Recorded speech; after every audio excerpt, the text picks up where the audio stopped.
Hi everyone! Welcome again to my channel. In today's video guys ay gagawa ako ng arrangement kasi meron akong nakitang clay pot doon sa likod ng bahay namin. Yan.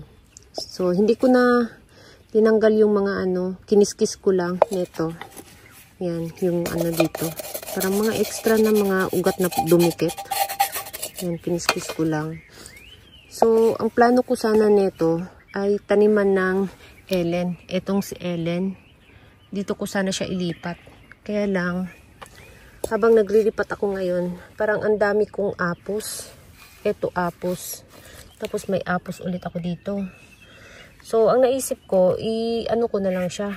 I-arrangement ko na lang siya. Tapos, eto, yung sedum na to ay, ano na to siya guys.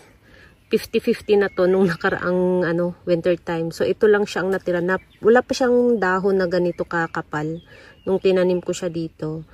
So napakamaselan kasi nito sa winter. So napakakunti lang at saka stem lang yung natira sa akin. Pinasok ko sa bahay, stem na lang siya. So nung tinanim ko siya dito, unti-unti na siyang nagkakaroon ng mga maliit na mga dahon. Yan, yung ganyan na dahon sa ibaba.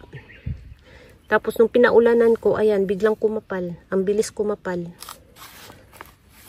So, ito ilagay ko na rin sa arrangement. So, dahil nadala na ako nung winter time, mas agahan ko na siyang ipasok sa bahay. Mag-cuttings na ako bago pa sobrang lamig. I-cuttings ko na siya. So, maglagay nga pala ako nito, itong net dito sa ilalim para hindi lumusot yung mga lupa. Ayan, lagyan natin ng lupa.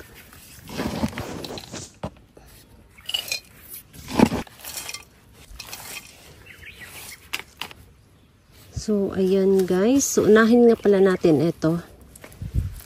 Ito siya si Apus. Unahin natin to.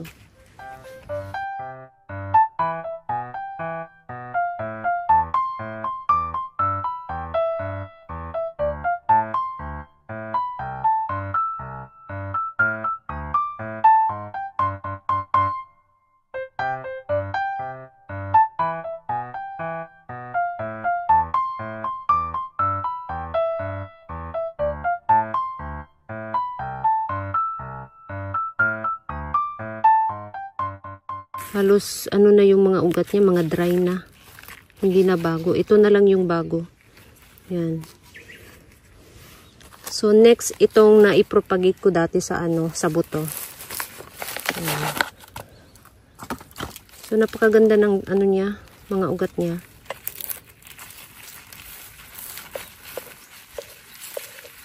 Ayan. So mas maganda ripating kapag yung lupa dry kasi napakabilis tanggalin. At ang healthy ng mga niya, hindi ko natanggalin lahat ng niya, ugat kasi napaka-healthy. Tapos ito si Mira. Sobrang tigas ng ng lupa. Sa sobrang tagal niya dito. Ayan oh. Sobrang tagal niya. Napakatigas na.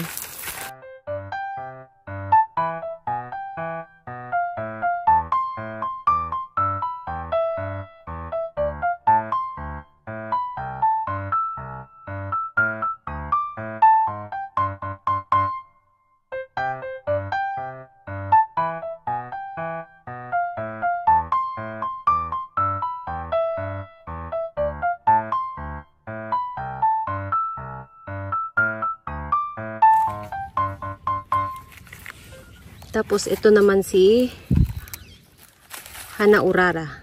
Yan.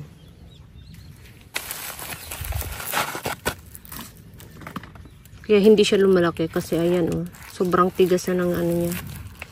Ang dami na niyang mga ugat.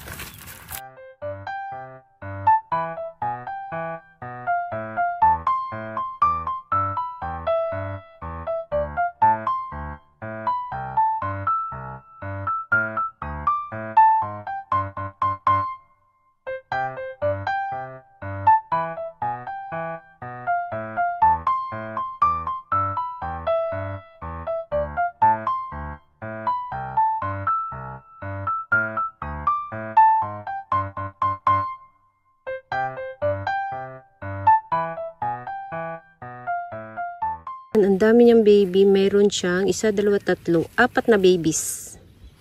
So, umpisahan na natin guys.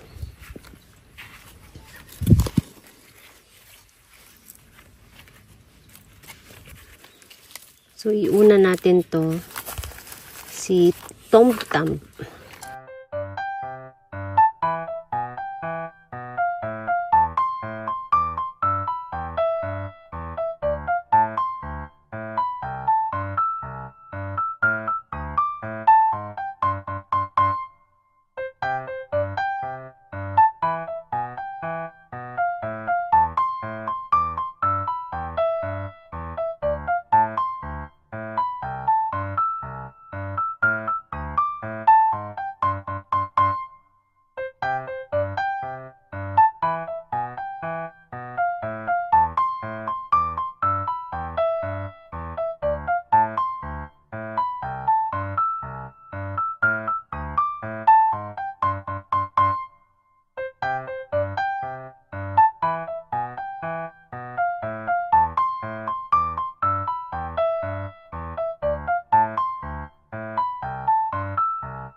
So, ayan guys, tapos na.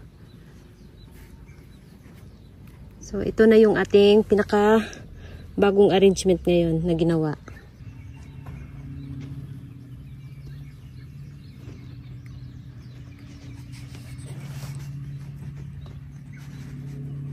So, ayan lang guys. Thank you so much for watching and please don't forget to subscribe and like to my channel. Sa hindi pa nakapag-subscribe, please subscribe my channel at i-click nyo na rin ang bell button para ma-update kayo pag nag-upload ako ng bagong video. Thank you so much for watching and see you in my next video. Bye-bye!